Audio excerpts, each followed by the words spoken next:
رسول اکرم صلی الله علیه وسلم فرمایي 3 کسان دي چې د آخرت په ورځ به الله رب العزت دوی سره خبرې نه کوي.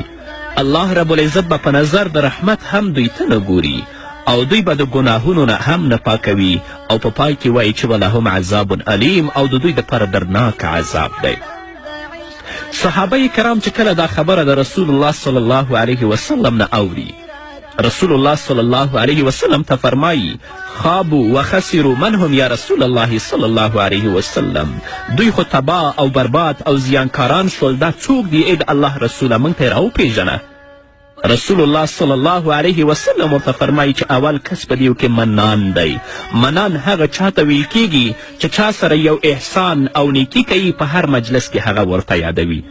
نو چې چا تا ته زکات درکه، هغه د الله حق و د دې په مال کې چې تا قبض که دا ستا ملکیت شه، دا نور پکې هیڅ حق نه لري. اوس که تا ته زکات درکړی، دا په تا باندې احسان کوي.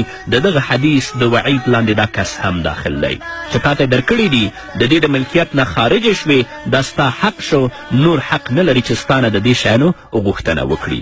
دویم کس مسبل دی. مسبل هغه چاته ویل کیږي چې هغه په مانځه ولاړ وي، خو د هغه پایڅې د هغه د بجلکونه او د هغه د پړکیو نه ښکته وي.